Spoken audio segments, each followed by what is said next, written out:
going on? Del McKay back to you with another 2026 NFL team mock draft. And this one I'm doing the New York Jets. And as a Chiefs fan, my gift to other franchises is how can I change the culture of your NFL team?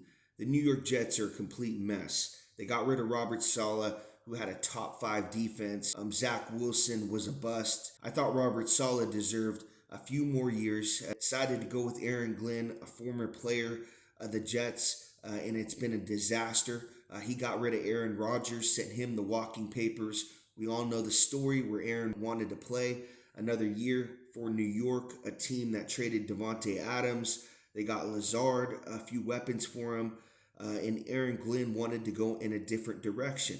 He ended up getting Justin Fields, who I think is a backup quarterback, starting them this year. And like I said, it's been a disaster. It's been the same thing as it was last year. Fired Robert Saleh after 5 or 6 games. I do think this team needs to draft a quarterback. They are 3 or 4 years away from actually winning again. And that quarterback would be Dante Moore, the quarterback out of Oregon. He does need a redshirt year. He's not a day one NFL starter, but he's got tremendous arm strength. He's a creator out of the pocket. Someone, if he gets to his right, kind of reminds you of Mahomes, Allen, Lamar Jackson. Still has a lot of things to work on. Short throw accuracy, footwork in the pocket, blitz pickups, things like that. Doesn't have a lot of body of work. Started his first year at UCLA, then didn't play his second year. And really, this year was his first year as a full-time starter. Did pretty well. Saw him beat James Madison today, a team he should have beat in the college football playoff. But these next couple games in college football will say a lot. If he's able to get to the championship game and has a really good game, then I could see him coming out. And this is a guy that I think the Jets should draft because Dante Moore isn't ready. He's a young quarterback, but he does have the arm strength, something that you can't teach. The ability to deep throw accuracy, one of the best deep balls that you'll see out of a kid coming out in the last 5 years. Mid-throw accuracy is really good, can hit a tight end over the seam. Got a lot of things to work on in the pocket, but I can really see Dante Moore being a top 5 pick and, being the Jets pick, knowing that they're a few years away from actually competing again. They would need to get a veteran quarterback. They will be picking, in the top 5 next year as well. That's just reality of the New York Jets. They've been a talent factory for other NFL teams, giving up Sauce Gardner and Quinnen Williams, top 10 picks, that were really good. And the Jets ended up parting ways with them. At number 18, I got them taking Jermod McCoy, with their second first round pick, a cornerback from Tennessee. This is a guy that tore his ACL, did not play college football in 2025, but still will be a first round pick. I think he's got a lot of talent. He had another corner on that Tennessee team. Colton Hood is really good as well. But I think McCoy will be one of the first cornerbacks off the board just for what he did in 2024. And I think the Jets could strike gold with him because you're really kind of taking a chance. I think if McCoy did play in 2025, there's a chance he could be a top 5 pick. So you could really bounce back, trading Sauce Gardner, grabbing a guy like Jermod McCoy at pick number 18. But you are taking a gamble that he is coming off that ACL injury. Now, at pick number 36, I do have them taking Kevin Concepcion, a wide receiver from Texas A&M. This team does not have an over 500 yards. A pass catcher on this team does not have 500 receiving yards at all. They need another weapon on offense besides Garrett Wilson. I think Kevin Concepcion is a type of wide receiver, a burner down the field, someone who can get you a quick touchdown on a deep ball. And Dante Moore has that type of arm strength to deliver quick scores. I think the Jets need to get away from that defensive presence that they've always had with Rex Ryan. I think they need to get offensively. I think they need to get the ball downfield and start scoring points.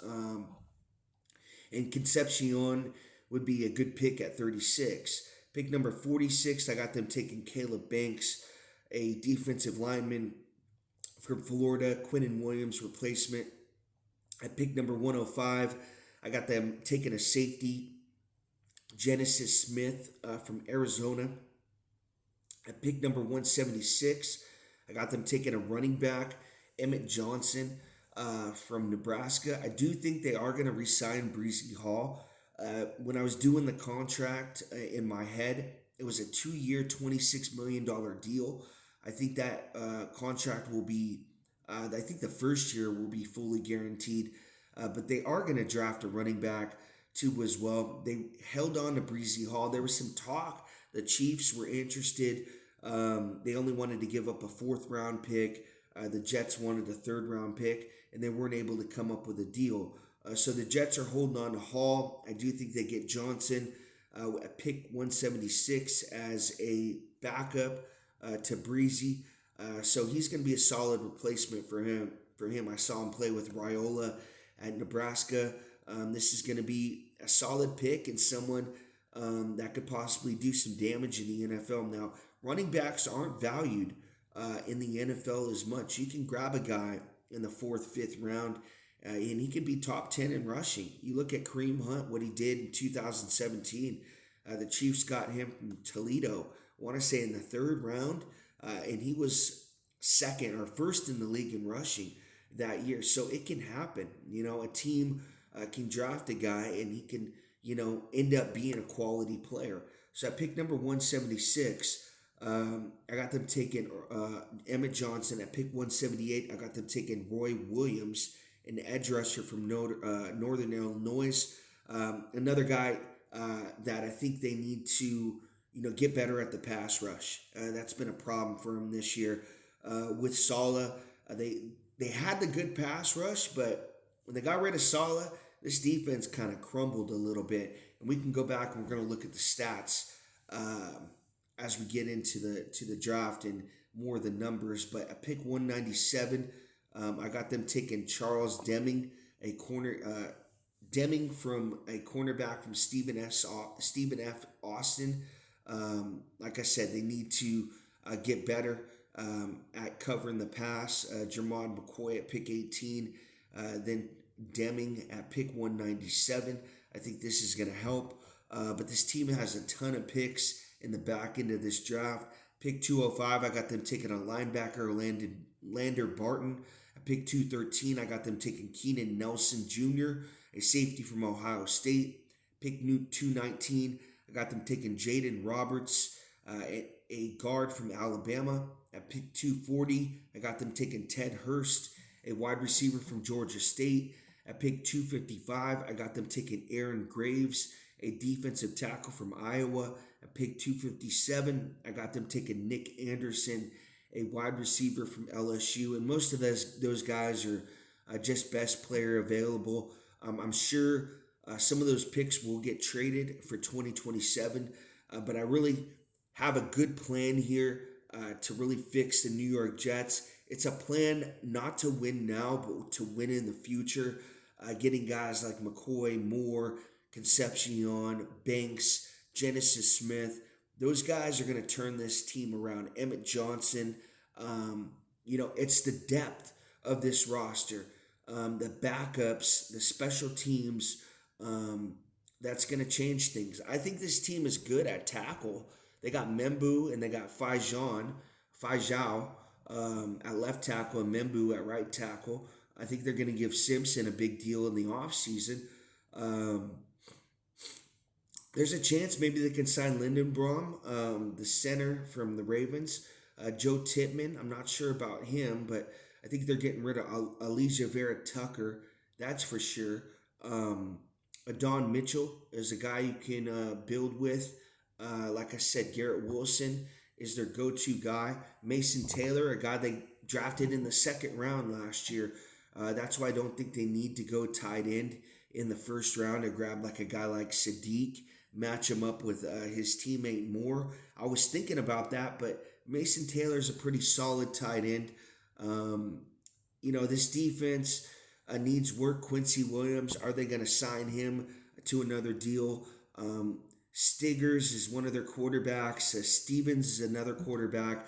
I could see them drafting McCoy and sticking him in one of those starting quarterback slots. But this team is bad. It gives up a lot of passing yards. It's go look at the numbers right here. So with Sala in 2021, this team was bad. It looked like 2025 looks exactly like what 2021 looked like. And then when Sala came in, this team had a top five defense, but with one of the worst offenses. Zach Allen, like I said earlier in the video, he didn't really do anything for this franchise. He just kind of managed them to victories, but he did try to throw this team out of a bunch of games. The Jets moved on from him. They moved on from Sala, but Sala did a tremendous job. Fourth in yards, fourth in points in 2022. Then he's 12th in points and third in yards in 2023.